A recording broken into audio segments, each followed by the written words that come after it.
भारत की खाद्य सुरक्षा को मजबूत बनाने और कृषि क्षेत्र को भविष्य की चुनौतियों के लिए तैयार करने के उद्देश्य से लुधियाना स्थित पंजाब कृषि विश्वविद्यालय में एक महत्वपूर्ण कार्यशाला आयोजित की गई। पंजाब कृषि विश्वविद्यालय और federation of seed industry of India द्वारा आयोजित इस कार्यक्रम में देश के कई कृषि और जैव प्रौद्योगिकी विशेषज्ञ शामिल हुए। एग्रीकल्चर यूनिवर्सिटी वाले एक नवी एक दिन की वर्कशॉप ऑर्गेनाइज की जा रही है। ये जी वर्कशॉप है ये है न्यू टैक्नोलॉजीज फॉर सस्टेनेबल एग्रीकल्चर। ਇਹਦਾ ਮੇਨ ਮੰਤਵ ਹੈ ਕਿ ਜਿਹੜੀਆਂ ਵੀ ਅਸੀਂ ਮੇਨ ਸਾਡੇ ਫਾਰਮਰਸ ਦੀ ਜਿਹੜੀ ਪ੍ਰੋਡਕਟਿਵਿਟੀ ਉਹਨਾਂ ਦੇ ਖੇਤਾਂ ਦੇ ਵਿੱਚ ਉਹਨਾਂ ਦੇ ਝਾੜ ਵਧਣ ਉਹਨਾਂ ਦੀ ਆਮਦਨੀ ਵਧੇ। ਉਸ ਕਰਕੇ ਬਹੁਤ ਸਾਰੀਆਂ ਨਵੀਆਂ ਟੈਕਨੋਲੋਜੀਜ਼ ਹੈ ਜਿਹੜੀਆਂ ਸਾਨੂੰ ਹੈਲਪ ਕਰ ਸਕਦੀਆਂ ਸਾਡੇ ਫਾਰਮਰਸ ਦੇ।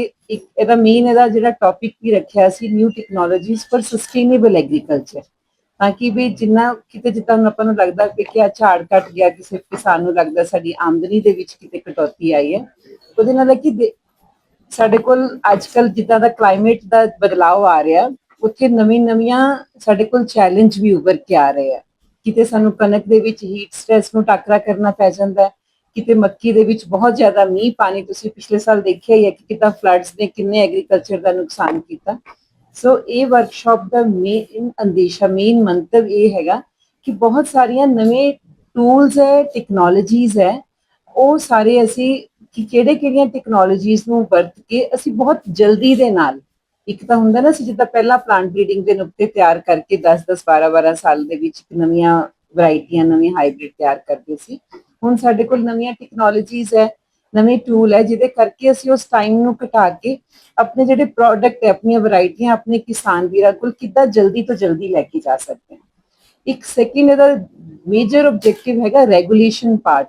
ਜਦੋਂ ਕੋਈ ਨਵੀਂ ਟੈਕਨੋਲੋਜੀ ਤੁਸੀਂ ਸੁਣਿਆ ਹੀ ਹੋਣਾ ਬੀਟੀ ਕਾਟਨ ਬੀਟੀ ਮੇਜ਼, ਸਾਡੇ ਸਾਰੇ ਕਿਸਾਨ ਵੀਰਾਂ ਨੂੰ ਜ਼ਿਆਦਾਤਰ ਹੋ ਜਾਂਦਾ ਕਿ ਪਤਾ ਨਹੀਂ ਕਿਹੜੀ ਜੀਨ ਕਿੱਧਰੋਂ ਪਾਈ ਹੈ, ਇਹਦੇ ਨਾਲ ਸਾਨੂੰ ਕੀ ਨੁਕਸਾਨ ਹੋ ਸਕਦਾ। ਤੇ ਉਹ ਵੀ ਹੋ ਜਾਂਦਾ ਕਿ ਹਾਂ ਇਹ ਪ੍ਰਾਈਵੇਟ ਦੇ ਕੋਲ ਪ੍ਰਾਈਵੇਟ ਦਾ ਹਾਈਬ੍ਰਿਡ ਹੈ, ਉਹਦੇ ਪੈਸੇ ਕਿੰਨੇ ਲੱਗਣਗੇ, ਅਸੀਂ ਫੋਰਸ ਹੋ ਸਕਦੇ ਹਾਂ ਕਿ ਸਾਨੂੰ ਇਹ ਸੀਡ ਖਰੀਦਣਾ ਹੀ ਪਏਗਾ।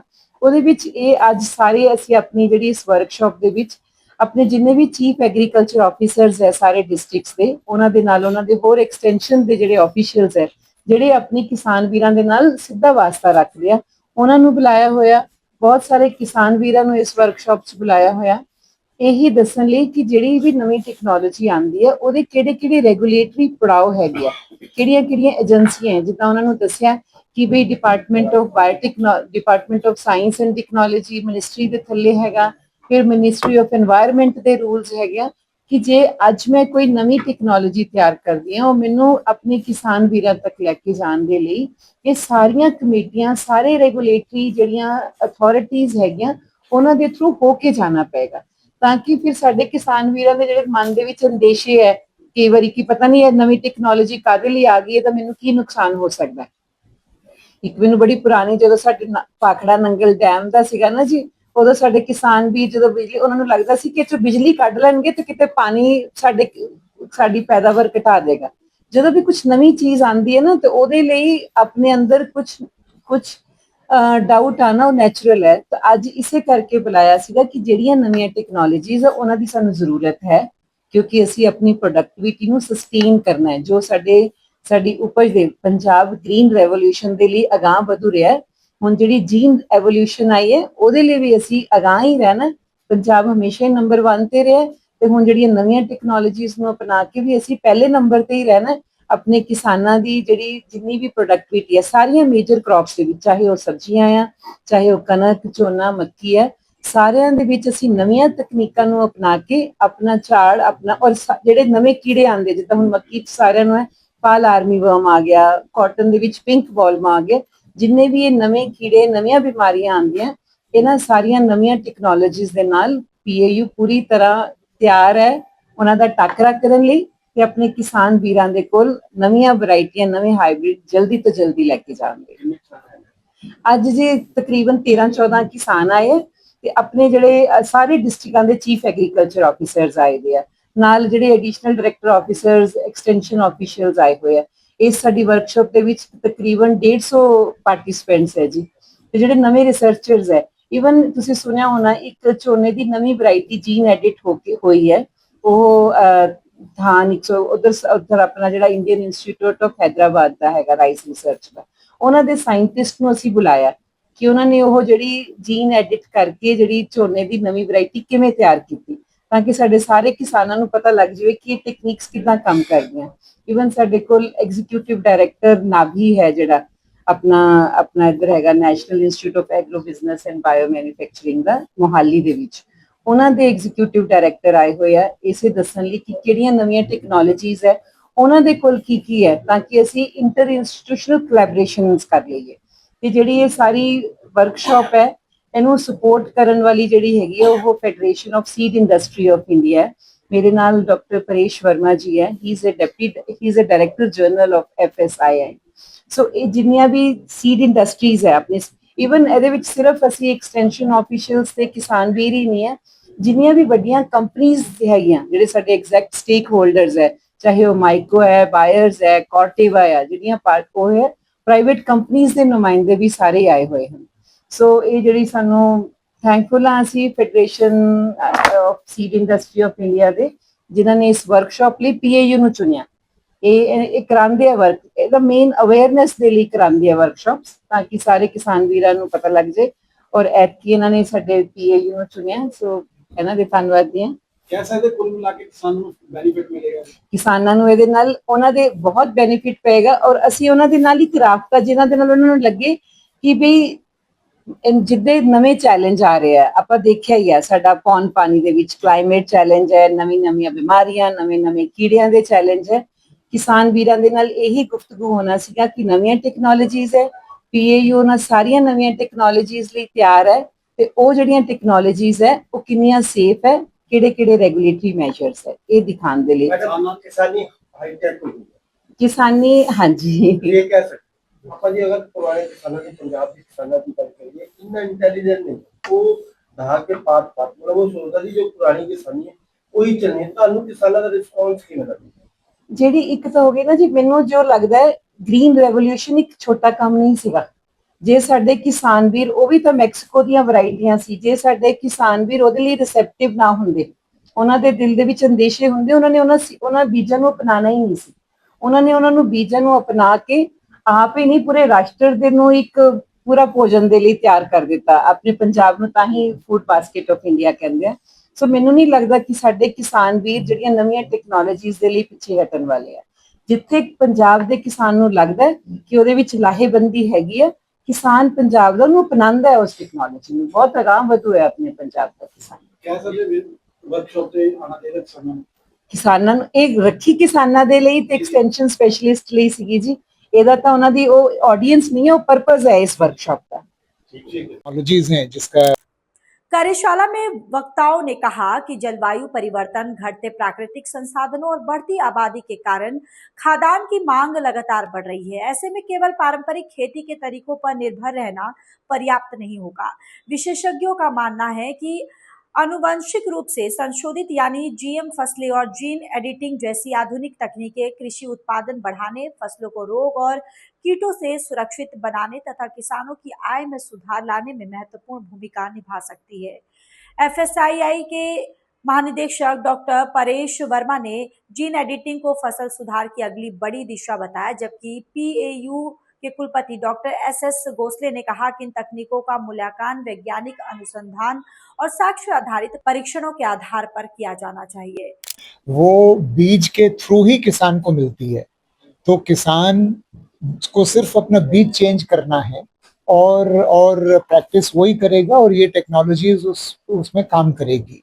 तो आपने पूछा था किसान को फायदा क्या होगा। किसान की पैदावार बढ़ेगी, किसान को पेस्टिसाइड कम यूज करना पड़ेगा, उसका वीड मैनेजमेंट बेटर होगा, तो उससे उसकी उपज बढ़ेगी, उसकी कॉस्ट कम होगी और इनकम बढ़ेगी। और ये हमने जो देखा है, क्योंकि ये टेक्नोलॉजी सारे कंट्रीज में बाहर, जैसे डेवलप्ड कंट्रीज हैं, अमेरिका, कनाडा, ऑस्ट्रेलिया, और या डेवलपिंग कंट्रीज हैं जैसे फिलीपींस है, बांग्लादेश है, साउथ अफ्रीका है, ब्राज़ील है, वहाँ पर ये 20, 25, 30 साल से ऑलरेडी फार्मर लगा रहे हैं और ऑलमोस्ट 80%, 90% अडॉप्शन रेट हो चुका है। क्योंकि जब किसान के लिए कोई अच्छी चीज होती है तो आप किसान को रोक नहीं सकते। हमने इंडिया में देखा बीटी कॉटन कितना जल्दी किसान ने उसको अडॉप्ट किया। तो इसी तरह से जहां भी ये टेक्नोलॉजी अप्रूव हुई है वहां पर किसानों ने इसको बहुत जल्दी अडॉप्ट किया है और उसका फायदा मिला है। हमने इंडिया में बीटी कॉटन का फायदा देखा था जब बीटी कॉटन अप्रूव हुई थी। तो किसान के लिए फायदा होगा तभी किसान उसको अडॉप्ट करेगा। और जो मैडम कह रही थी कि यूनिवर्सिटी और इंडस्ट्री मिलके यही एफर्ट कर रहे हैं कि अच्छी टेक्नोलॉजी लाएं जिससे किसान को फायदा हो, और सीड इंडस्ट्री उसके फिर उस टेक्नोलॉजी को लेके उसको, क्योंकि अल्टीमेटली बीज से ही वो किसान को मिलेगी, इसलिए सीड इंडस्ट्री का एक बहुत अहम रोल है कि उस टेक्नोलॉजी को नई वैरायटी में, नई हाइब्रिड में लाके और किसानों तक पहुंचाए। सर आपने बाहर की बात की, अगर बाहर के वातावरण की बात करें तो बहुत शुद्ध है, बहुत अच्छा वातावरण। अपना वातावरण अगर इंडिया की बात करें, जैसे 3 मौसम इसमें सपोर्टेड है इतना, क्योंकि आप टेक्नोलॉजी तो ले आए हो, अगर वातावरण एक्सेप्ट नहीं इस चीज को करता है कितना तो हमारे यहाँ जो टेक्नोलॉजी आएगी या जो आई है वो वही आएगी जो हमारे वातावरण में परफॉर्म करेगी। तो इसीलिए आपने जो मैडम ने कहा था कि बहुत ये रिगरस उसका इवैल्यूएशन होता है, उसको देखा जाता है कि हम जो कह रहे हैं वो हमारे वातावरण में, हमारे सॉइल कंडीशन में, हमारे सीजन में और हमारे लोकली अडेप्टेड वैरायटी या हाइब्रिड में वो परफॉर्म कर रहा है कि नहीं। और जब वो उसकी सब इवैल्यूएशन हो जाता है और कमेटी उसको, गवर्नमेंट कमिटीज हैं जो उसको देखती हैं और जब सेटिस्फाई होती है तभी उसको फिर अप्रूव करती हैं। सर पंजाब का पानी बहुत नीचे जा रहा है, हाँ जी, हाँ जी। तो एक एक पंजाब में तो बहुत बड़ी प्रॉब्लम है, आप कह रहे हैं पंजाब का पानी नीचे जा रहा है, लेकिन ये पानी की प्रॉब्लम या समस्या पूरे हिंदुस्तान की है। और ये उसके लिए इस टेक्नोलॉजी में एक ड्राउट टॉलरेंस की टेक्नोलॉजी भी है ना।